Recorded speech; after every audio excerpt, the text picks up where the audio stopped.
Ledesma Ramos no és reivindicable si no ets feixista. Qualsevol persona que conega una mica la història europea dels anys 30 sap que els feixismes tractaren de disputar llenguatge i simbologia a l'esquerra. Era evident que els primers partits polítics de masses havien sigut d'esquerres, havien tractat de desbordar el sistema i les seues desigualtats des de l'esquerra. Primer el radicalisme i el republicanisme burgès i després els moviments obrers. Com bastir un moviment de masses que defensara els privilegis, la desigualtat social, que blindara les jerarquies socials? Com articular moviments reaccionaris que pogueren seduir una part de les classes populars i detingueren la possibilitat d'una revolució social? A l'estat espanyol, el primer intent exitós va ser el clericalisme i el País Valencià no hi va ser una excepció.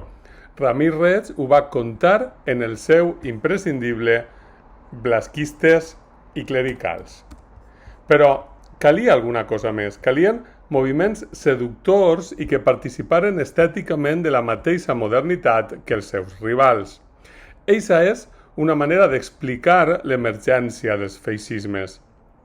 Ultranacionalistes estatals sublimen la jerarquització social en l'enyorança d'una edat d'or que pot tornar amb tots els oripells de l'industrialisme i la modernitat, i ho fan perfeccionant les eines de la propaganda i fent-les funcionar a tota màquina, utilitzant les noves possibilitats que hi donaven els mitjans de comunicació de masses. Usurpen i buiden colors, banderes i paraules, camarada i revolució, per exemple, inclús socialisme, buidat i rigorosament invertit en eixe nacionalsocialisme que es presentava com a socialisme per a una sola nació, però que a més d'incorporar com a trets definitoris el supremacisme i el racisme, a més de construir un enemic interior i exterior que suposadament entrebancava l'hegemonia del poble superior, llevava al concepte qualsevol objectiu de justícia social fins i tot dins de la raça escollida. L'ideal nacionalsocialista era profundament jeràrquic i implicava una militarització de la societat completa. El nacional-sindicalisme de Ramiro Ledesma, clar, era 3/4 del mateix. Evidentment, les elits tenien clar quin era l'objectiu de la jugada, sabien qui eren els seus, i els feixistes italians, els SA alemanys o els falangistes espanyols i també les Jones tenien ben clar a qui apallissaven, a qui assassinaven, de part de qui estaven en les vagues. Els feixistes, per tot arreu d'Europa, eren una força de xoc contra el moviment obrer i fins i tot contra l'esquerra burgesa. No és estrany que a l'estat espanyol es trobara amb el vell tradicionalisme ultramontà, catòlic i absolutista. Però a nivell de les bases, especialment a l'inici dels moviments, les coses no estaven tan clares, o es pretenien fer deliberadament boiroses. Així s'expliquen els canvis de bàndol en alguns casos o les discussions bizantines de cafè que, per exemple, reprodueix Max Saub en Campo Cerrado. El feixisme buscava eixamplar la base entre els obrers i la retòrica revolucionària i obrerista, amanida amb nacionalisme, antipolítica, retòrica imperial i supremacisme ètnic, tenia sobretot aquest objectiu. Els feixismes pretenien ser moviments de masses disciplinadors que incloïen la promesa d'il·lusoris futurs gloriosos en els quals cadascú en el seu lloc de l'escala social gaudirien de l'hegemonia imperial de la seva nació escollida. Últimament assistisc amb estupor a l'emergència a Espanya, particularment a Madrid i Rodalies, d'una suposada esquerra que critica l'esquerra bàsicament per mantindre idees d'esquerra.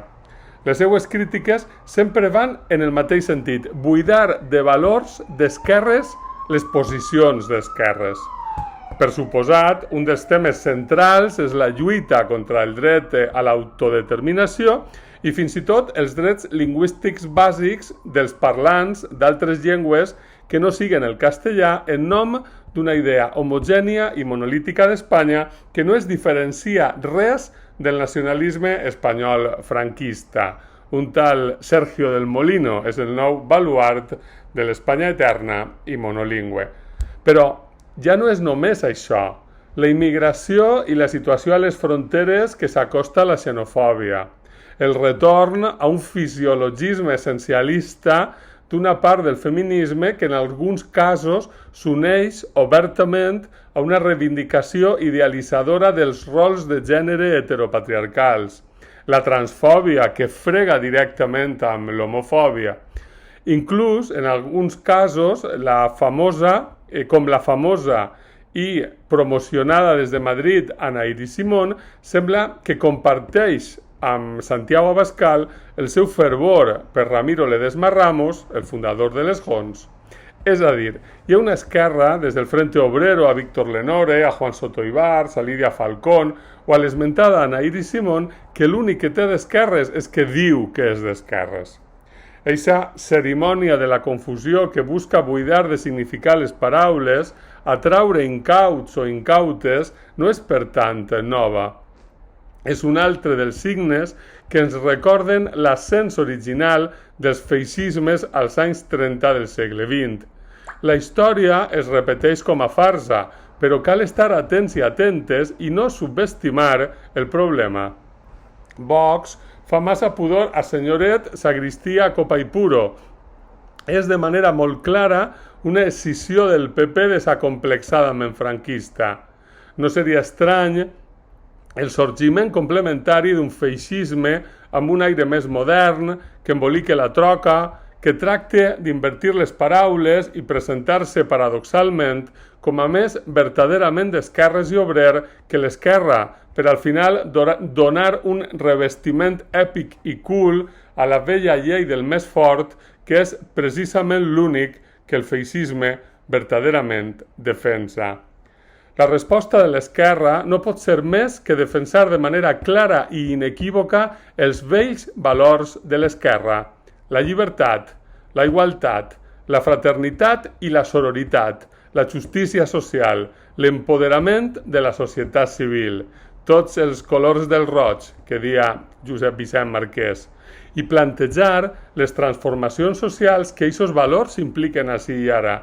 El federalisme, per exemple, el dret a l'autodeterminació dels pobles, la república, la descentralització, el retall del poder omnímode de les elèctriques, per exemple, l'ensenyament públic, laic i de qualitat, per exemple, la sanitat universal, l'antiracisme, el feminisme, l'ecologisme, l'antifeixisme. Tot el que no siga això és caure en el parany discursiu i afegir boira a la boira. Si de sobte anem a posar-nos a buscar fragments aprofitables en els textos dels feixistes històrics, entrem en el marc discursiu de la ultradreta, guanyen ells, i guanyen a més d'una manera que semblava impensable no fa tant, fins i tot en el postdictatorial Regne d'Espanya. A la merda, Ramiro Ledesma Ramos, en bloc, per molt bé que llegir el Quijote, sense fissures ni concessions, perquè sabem qui va ser i a on du la seva llengua de serp. Sabem que va ser i és l'enemic. I encara una cosa més. Tot el que siga estar en el govern i que no es note és regalar covardament la legitimitat discursiva.